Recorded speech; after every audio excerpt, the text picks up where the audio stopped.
সূরা যেটি আয়াত সংখ্যা 3টি সূরাতুল কাউসার। সূরাতুল কাউসার, ইন্না আতাইনাকাল কাউসার।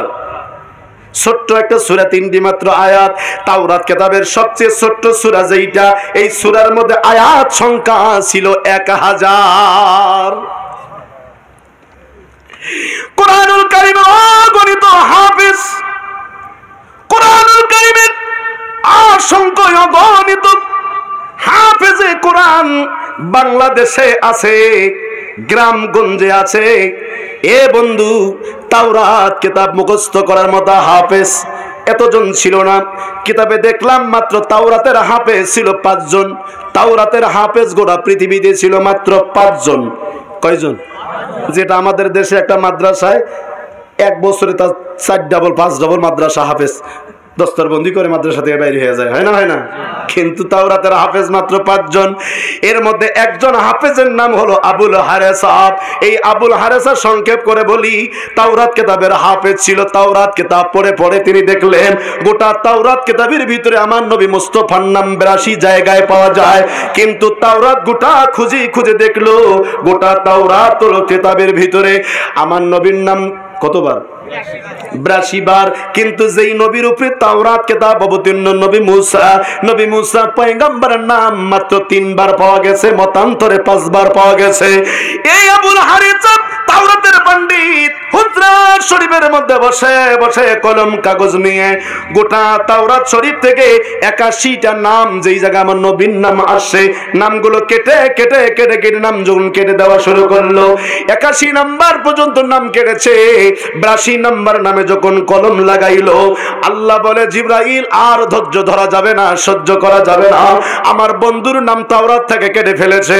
এ কোন বন্ধু? যেই বন্ধুরে না বানাইলে পয়গম্বর মুসাকে আমি আল্লাহ বানাইতাম না, ওই বন্ধুর নাম মুবারক কিতাব থেকে কেটে ফেলেছে। আর সময় দেওয়া যাবে না, তাড়াতাড়ি খবর নিয়ে যাও, ওর উপরে আমি আল্লাহর লানত, আমি আল্লাহর লানত, আমি আল্লাহর লানত। সঙ্গে সঙ্গে আবুল হারেসাকে আল্লাহ তাবারাক তাআলা আমার নবীর সঙ্গে বেয়াদবি করার কারণে গুই সাপ বানাইয়া দিছে। কি সাপ? আছে না? এখনো আছে তো? ওই জাত ওই নবীর দুশমন তখনও ছিল, এখনো আছে। কিন্তু বিশ্ব নবী রাহমাতুল লিল আলামিনের দোয়ার বরকতে, তেনার ওসিলায় এই জামানার নবীর দুশমনদেরকে খাড়ার উপরে গুইসাব আল্লাহ বানাচ্ছেন না, কিন্তু পিটন আছে কবরে যাওয়ার পর। এখনো আছে যে বড় গুইসাব আমার দেশে আছে, ওর কাছে নবী কোনো ব্যাপারই না। নাউজুবিল্লাহ বলবেন না? আহা, গুইসাব হওয়ার পরে দেখে কিরে আমার চেহারা এরকম হইল, আসুক আমার নবী তো আছে একজন বড় নবী ঠাড়া টাইপের, ও আল্লাহর সঙ্গে তর্ক করে। তো মুসা নবী হুজুরের শরীফে আইসে ওনার একটা মুজেজা ছিল, লাঠি ফেলাই দিলে কি হয়? সাপ। আর সাপ ধরলে কি হয়? লাঠি হয়ে যায়। তো উনি চিন্তা করছিল আমার যখন ধরবে আমি মানুষ হয়ে যাবো। তো হুজুরের শরীফ আইসে দেখে গুই সাপ চেয়ারে বসা। কে তুই? কে? হুজুর আমাকে মাফ করবেন, আমি আপনার হাফেজ, তাওরাতের হাফেজ আবুল হারেসা। তোর এই হাল কেন? হুজুর এই কিতাব থেকে আখিরি নবীর নাম ছিল আহম্মদ, আহম্মদ নামে একটা নাম ছিল, নামগুলো কেটে দিছি, এর সাথে সাথে কাম হয়ে গেছে। মুসা নবী আহম্মদ নবীর চেনে কি চেনে না?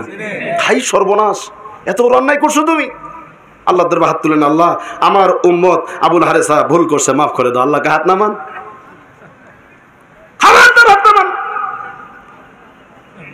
বেয়াদবি করে আমার বন্ধুর সঙ্গে আমার বন্ধু মাফ না করা পর্যন্ত আমি আল্লাহ ওরে মাফ করবো না। সুবহানাল্লাহ বাড়ি যে কইেন, জোরে বলবেন না? বেয়াদবি করেছে আমার বন্ধুর সাথে, আমার বন্ধুর সঙ্গে বেয়াদবি করেছে, আমার বন্ধু ক্ষমা না করা পর্যন্ত আমি আল্লাহ তোকে ক্ষমা করব না। হাবিব বন্ধু আমার মুসা, আপনি হাত নামান, আমি ওকে ক্ষমা করতে পারবো না। বলছে আল্লাহ ওই নবী কবে আসবে আমি তো জানি না, আর সে ততদিন পর্যন্ত আবুল হারেসা কি বাঁচবে? আল্লাহ বলছে আমি ওর হায়াতটাকে বাড়াই দিলাম। নবী আসছেন, মদিনার রাস্তা দিয়ে হুজুর হাঁটতেছেন, নতুন আসছেন মদিনায়, মক্কা থেকে হিজরত করে। হুজুর মরুভূমি রাস্তা দিয়ে হাঁটতেছেন, রাস্তার ধারে বসে আবুল হারেসা ওই গুই সাপ হুজুরকে দেখে কাঁদতেছে, ফুপায়ে ফুপায়ে কাঁদতেছে। হুজুর বলতেছেন কি রে তুই আবুল হারেসা না? কি রে আচ্ছা জোরে বলেন না কেন? কোথায় মুসা নবী?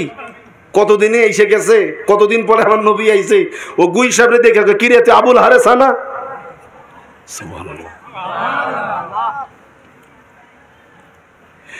গুই সাহেব কেটে বলে হুজুর নবী গো নবী গো নবী গো আপনি রাহমাতুল লিল আলামিন, আপনি আখিরি পয়গম্বর, আর কোন সন্দেহ নাই। তবে একটা জিনিস আমার বুঝে আসে না ইয়া রাসূলুল্লাহ, ইয়া হাবিবাল্লাহ গো নবীজি, আমার নাম যে আবুল হারেসা, এটা আপনি জানেন কেমনে? আল্লাহর হাবিব রাহমাতুল লিল আলামিন বলেন, এই আবুল হারেসা, তোর নাম যেদিন রাখা হয় তোর আকিকা অনুষ্ঠানে, মুসা পয়গম্বর তোর আকিকা অনুষ্ঠানে যেদিন তোর নাম রেখেছে, তোর আকিকা অনুষ্ঠানে আমি রাসূল হাজির ছিলাম।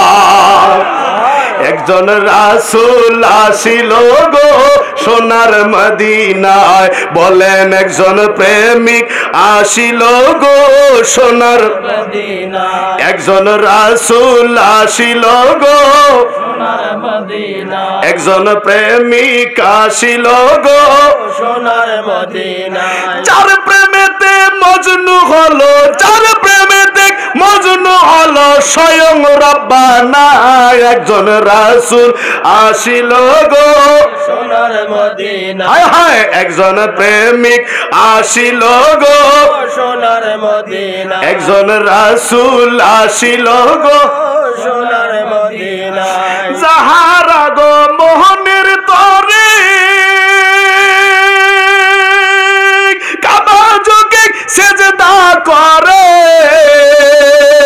এর যাহারা গো মনের তরে কাবা যুগে সেজদা করে, তিনি আমার নূরের নবী, তিনি আমার নূরের নবী শাহে মদিনা, একজন রাসূল আসিল গো সোনার মদিনা, একজন প্রেমিক আসিল গো সোনার মদিনা, একজন প্রেমিক আসিল গো সোনার মদিনা, একজন রাসূল আসিল গো সোনার মদিনা, ওই নামেতে রবি শশী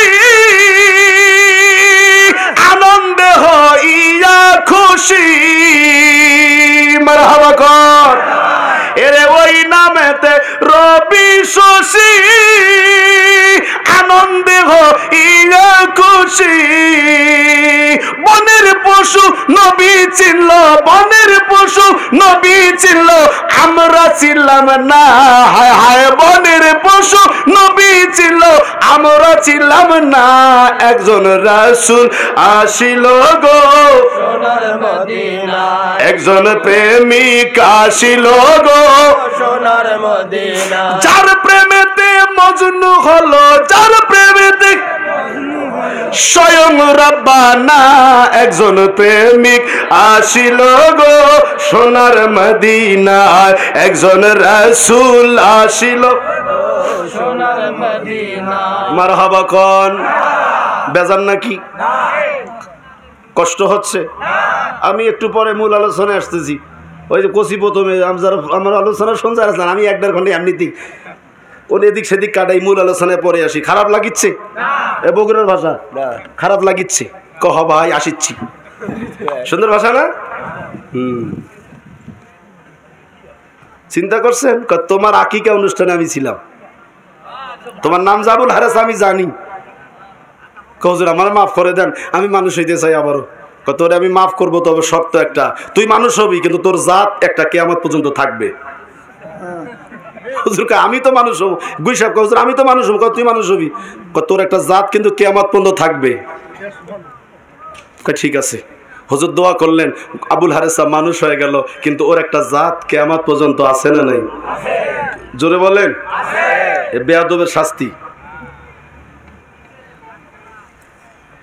আল্লাহর হাবিব রাহমাতুল লিল আলামিন বলেন, আমি ইসমাঈলের পেশানিতে যখন ছিলাম, আমি ইসমাইলের পেশানিতে থাকার কারণে তার বাবা ইব্রাহিম ইসমাইলকে জব করতে পারে নাই মিনার বাজারে। আল্লাহর হাবিব রাহমাতুল লিল আলামিন ইসমাইল পয়গম্বরের পেশানিতে না থাকলে হুজুর আরবি বলেন আমি ইসমাইলের পেশানিতে থাকার কারণে ইব্রাহিম তারে কুরবানি করতে পারে নাই। আমি আমার বাবা আব্দুল্লাহর পেশানিতে থাকার কারণে আমার দাদা আব্দুল মুতাল্লিব কাবার বারান্দায় আমার বাবারে জব করতে পারে নাই। আমি যার কপালে যাই তার কপালটা ধন্য হইয়া যায়।